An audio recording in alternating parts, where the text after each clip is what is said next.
Il y a une certaine peur d'une invasion africaine sous prétexte que le continent africain va voir doubler sa population dans les années à venir, jusqu'en 2050. Et un livre d'un journaliste, Stephen Smith, a accru la peur des Européens avec son titre « La ruée vers l'Europe ». Je vais vous citer une des phrases au début du livre de Stephen Smith, c'est « La jeune Afrique va se ruer sur la vieille Europe, c'est dans l'ordre des choses ». Ce n'est en fait pas du tout dans l'ordre des choses, où il faut savoir ce que signifient les choses, mais en tout cas, ce n'est pas dans l'ordre des nombres. Quand on regarde de près la question de la migration africaine vers l'Europe, et particulièrement vers la France, elle n'a pratiquement pas augmenté depuis une quinzaine d'années. Le chiffre exact en France des arrivées d'Africains en 2003, et Afrique, c'est aussi l'Afrique du Nord, ce n'est pas simplement l'Afrique subsaharienne, est de 91 000 en 2003 et de 95 000 entrées nouvelles en 2017, 4 000 de plus. C'est très très peu pour une population française de plus de 65 millions d'habitants. Si on prend un exemple de pays africains, un pays comme le Niger, c'est le pays qui a la plus forte croissance actuellement au monde, c'est le pays, un des 3 pays les plus pauvres. L'année dernière, 106 Nigériens sont arrivés en France sur une population de 22 millions d'habitants. Entre 2003 et 2017, le Niger s'est accru de 9 millions d'habitants. Au total, 1800 Nigériens sont arrivés en France, 2 pour 10 000.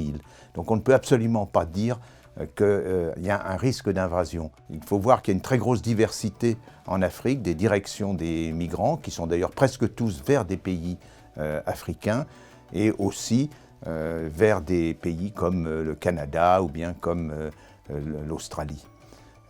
En outre, quand on prend, alors cette fois-ci, quand on passe de la France à l'ensemble de l'Europe, là aussi la croissance du nombre d'Africains et surtout des arrivées d'Africains est faible.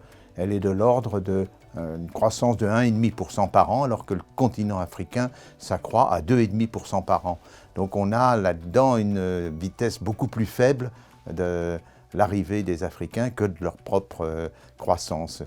Quand on regarde d'ailleurs dans le détail, on voit que le pays d'Afrique où la proportion de migrants est la plus importante par rapport à la population, c'est la Tunisie. Or la Tunisie est le pays d'Afrique qui a la plus faible fécondité, la plus faible croissance démographique. Pourquoi la Tunisie est-elle tournée vers l'Europe? Parce que les Tunisiens ont un grand système d'éducation. Il y a pratiquement la même proportion de Tunisiens à l'université que de Français à l'université. Et la migration, c'est essentiellement le fait de personnes diplômées maintenant, parce que c'est beaucoup plus facile de migrer avec un diplôme que sans diplôme. Et d'ailleurs, dans les arrivées en France de 2018, dans l'ensemble des cartes de séjour qui ont été distribuées, 260 000, si on regarde les Africains, donc vous l'avez vu, à peu près 90 000, 65% d'entre eux ont le bac et 50% d'entre eux ont au moins un diplôme universitaire. C'est plus que les Français du même âge.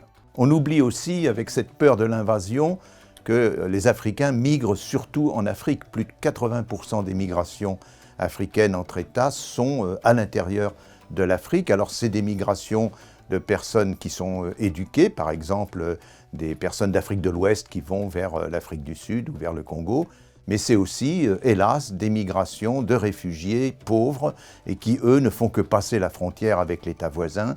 Par exemple, des Somaliens qui se réfugient au Kenya ou bien des habitants du Darfour au Tchad. On oublie donc que l'essentiel de ces migrations sont des migrations de proximité et cette peur de l'invasion traduit une méconnaissance profonde des phénomènes migratoires.